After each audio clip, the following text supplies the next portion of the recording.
une fois que le rendu est finalisé, ce qui serait intéressant, c'est de poser des caméras et de les mettre en mouvement. Donc, ici, par exemple, j'ai CamShot qui est actif et sélectionné. Et je vais enregistrer les positions translate, rotate, scale. Le scale, je n'ai pas tellement besoin, mais je vais appuyer sur S. Et donc là, en appuyant sur S, les positions sont enregistrées. Et à l'instant 100, je vais me rapprocher comme ceci. Voilà. L'erreur qui est... j'appuie sur S pour confirmer cette nouvelle position. L'erreur qui est souvent faite, c'est que la nouvelle position n'a pas été déplacée dans le temps. Donc faites bien gaffe à ça. Donc ici, on voit qu'on a un mouvement de 1 à 100. OK. Donc à 1, avec S, j'ai enregistré cette position. Et à 100, j'ai enregistré cette nouvelle position. Je vais activer quand même le mode automatique, histoire que dès que Maya va capter qu'il y a un changement au niveau des valeurs, eh bien, il va me poser une clé automatiquement. Donc, au préalable, nécessaire, il serait bon en tout cas d'activer cette fonction, les clés automatiques. Je vais répéter cette même opération. Vous allez voir. Donc, panel, perspective. Je vais faire New. Perspective 1. Eh bien, je vais renommer Cam Shot 2. Ok, Cam Shot 2. Je pourrais partir d'ici. Et je vais afficher le cadrage. C'est important. Voilà, comme ceci. Donc bien ce bouton-là. Je suis à l'instant 1. Je suis dans cette position-là. J'appuie sur S. Instant 100. Je vais zoomer, zoomer, zoomer avec Alt, Shift, clic droit. Non, pas Alt, Shift, clic droit, mais Alt, clic droit. Jusque là. Et là, comme je suis en clé automatique, eh bien, il a posé des clés sur les channels concernés. Et donc, j'ai un mouvement. Ok. Donc, CamShot 2, on est bon. Je répète encore la même opération. Donc, Panels, Perspective, New. Et là, on va passer à CamShot 3.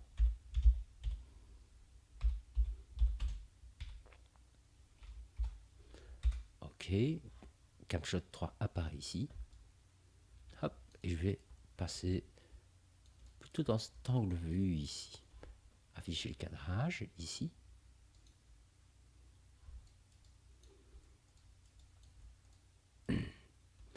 Et donc là, j'appuie sur S pour enregistrer cette position. Et à l'instant 100, je veux aller ailleurs. Et je voudrais bien aller tout au bout comme ça. Voilà. Et là, il a posé une clé comme je suis. Allez, hop. Comme je suis en position finale. Ce qui me donne un mouvement. Ce qu'est-ce que je trouve un peu haut. Ce qui fait que ici, à l'instant 50, toujours sur CamShot 3, je vais abaisser un petit peu. Et donc, il va me faire un mouvement d'interpolation entre 1, ici 49, jusque 100. Alors, je vais revenir en vue perspective. Ce qui m'intéresserait, c'est rien à voir un turnaround. Le turnaround, il s'obtient en créant une curve. Donc là, j'ai cliqué sur curve, mise à échelle.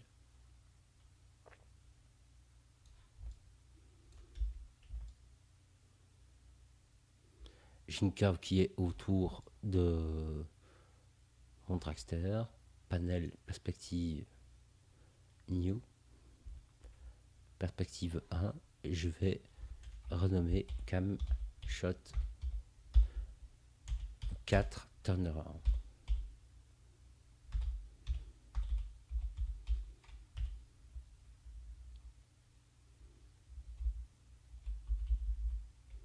Voilà, hop, je vais me mettre par rapport plus ou moins au niveau de la curve.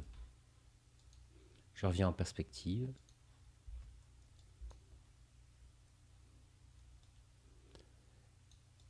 Je regarde si je suis tout près. Je regarde sur camshot turnaround si je suis bien. Ici, je vais afficher le cadrage. Le cadrage n'est pas bon. Donc, je recrée un cadrage correctement. Voilà. Je reviens en perspective. Et je vais lier la caméra sur la curve.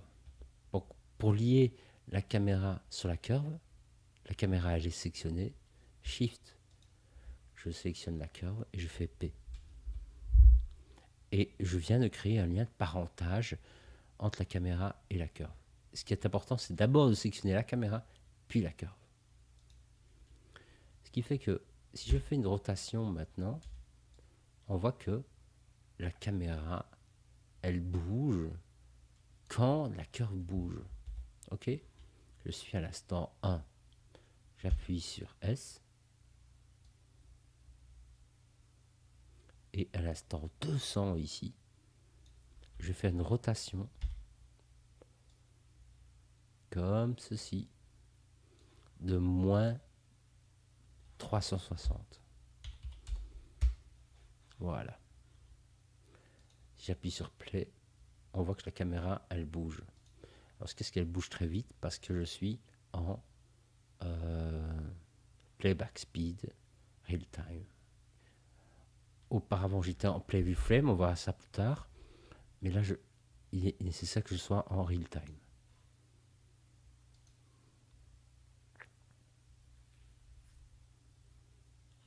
Comme ceci. Et ce qu'on peut voir, c'est que à l'approche du départ ou de la fin, il y a un ralentissement. Et ce ralentissement va me donner un mouvement qui n'est pas continu sur la vidéo. Donc, pour ça, je dois sélectionner la curve, aller dans Windows, Animation, Graph Editor, et mettre en linéaire. Alors, je vais agrandir, hop, comme ceci, mon Graph Editor, et appliquer ici l'oblique. Et là, j'ai un mouvement qui va être linéaire. On regarde ça, j'appuie sur Play, je tourne, on tourne, on revient, et là, vous allez voir que le mouvement qui devait se terminer ici devient continu. Ok? Voilà, j'ai mes 4 caméras.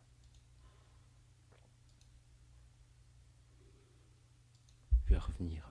Donc, ici, maintenant que j'ai mes 4 caméras, je vais pouvoir lancer mes rendus sur toutes les caméras. Donc, dans le render setting, on va faire sur camshot 1. Donc, je peux renommer ça comme je veux, mais c'est bien camshot 1 que je veux.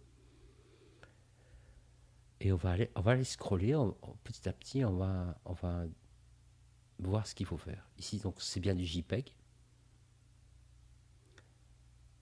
Et là, ici, c'est bien en frame animation extension, c'est name.dièse.extension. Le name, ce sera ici camshot 1. Le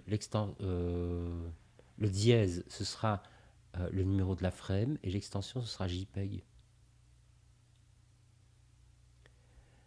Ok, donc name.dièse.extension. Ça, c'est vraiment important.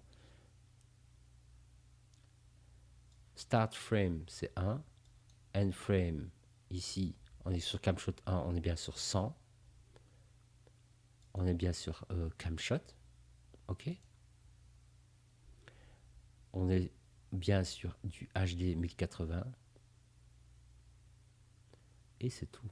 En gros, caméra 1.1, ici, je vais le laisser à 4.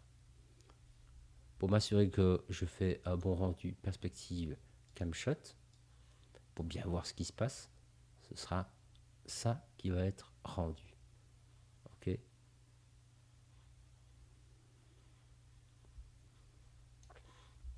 Pour finaliser tout ça, je peux fermer File, Set Project, parce qu'on doit indiquer où les images vont s'enregistrer. Et les images, elles vont s'enregistrer. Attendez, je regarde si le chemin est déjà bon pour moi.